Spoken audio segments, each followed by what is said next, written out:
Good morning, students. Welcome to your English class. Today we will continue our chapter The 100 Dresses, Part 2. When school was dismissed in the afternoon, Peggy said with pretended casualness, "Hey, let's go and see if that kid has left town or not." तो जैसे ही school ख़त्म हुआ तो casually मतलब आराम से कि जैसे कुछ हुआ ही नहीं है, वैसे पैगी ने कहा कि चलो देख के आते हैं कि वो लड़की अभी भी यहीं है या टाउन छोड़ के चली गई. So Peggy had the same idea. Maddie glowed. Peg was really all right. तो पैग के दिमाग में भी यही आइडिया था. मैडी खुश हो गई और पैग भी सही थी, मतलब पैगी भी सही थी.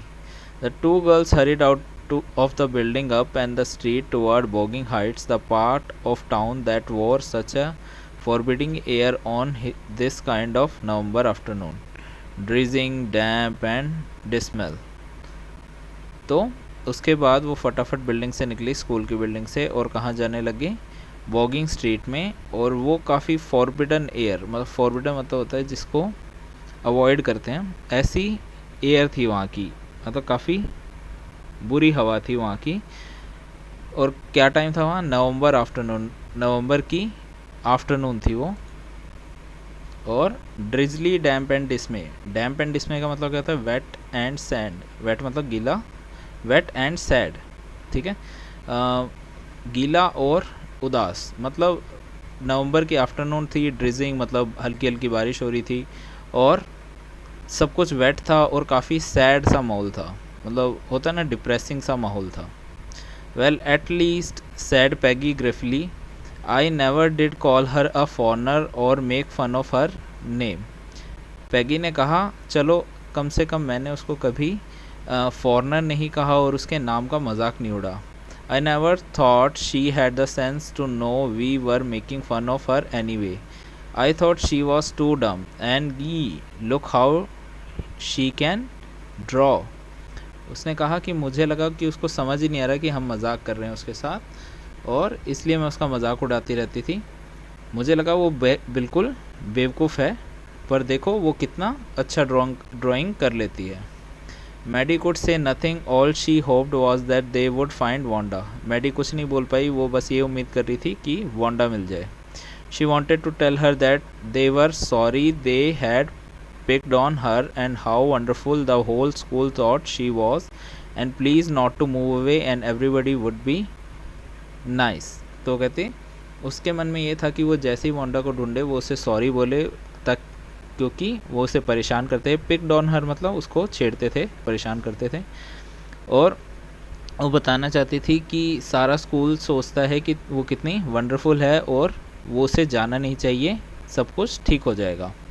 She and Peggy would fight anybody who was not nice. और वो और पैगी उनसे लड़ेंगी जो उसके साथ अच्छे से बात नहीं करेगी. The two girls hurried on. They hoped to get to the top of the hill before dark.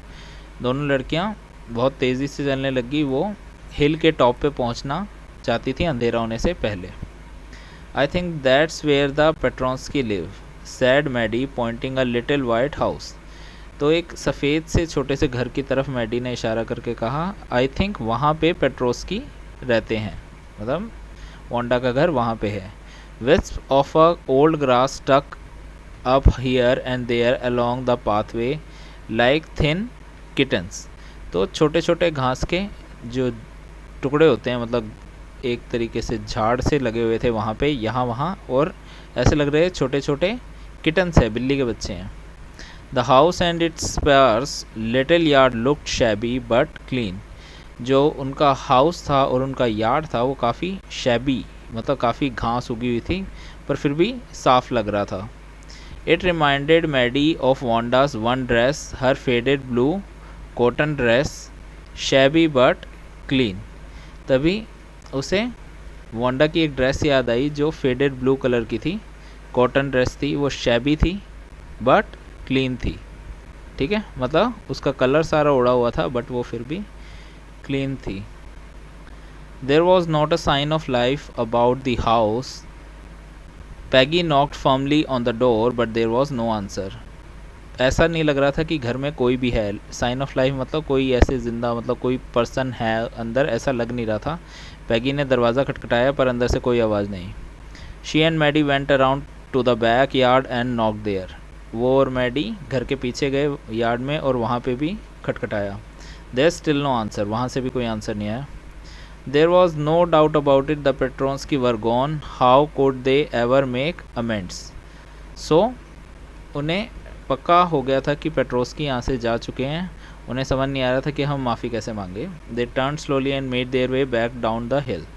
वो धीरे से पलटे और वापस पहाड़ के रास्ते से आने लग गए। Well anyway said Peggy, she is gone now, so what can we do? Beside, when I was asking her about all her dresses, she probably was getting old good idea for her drawings. So वो कहती चलो अब क्या कर सकते हैं, वो चली गई है तो मतलब अब वो चली गई है, अब तो हम कुछ कर भी नहीं सकते। उसने सोचा जब मैं उससे पूछती थी कि उसके ड्रेस के बारे में पूछती थी तो उसे अपने ड्राइंग के आइडिया आते होंगे।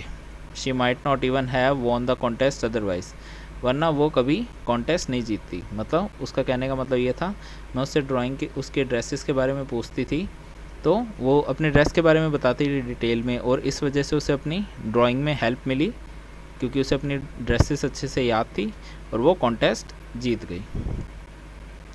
Maddie turn this idea carefully over in her head, for if there were anything in it she would not have to feel so badly.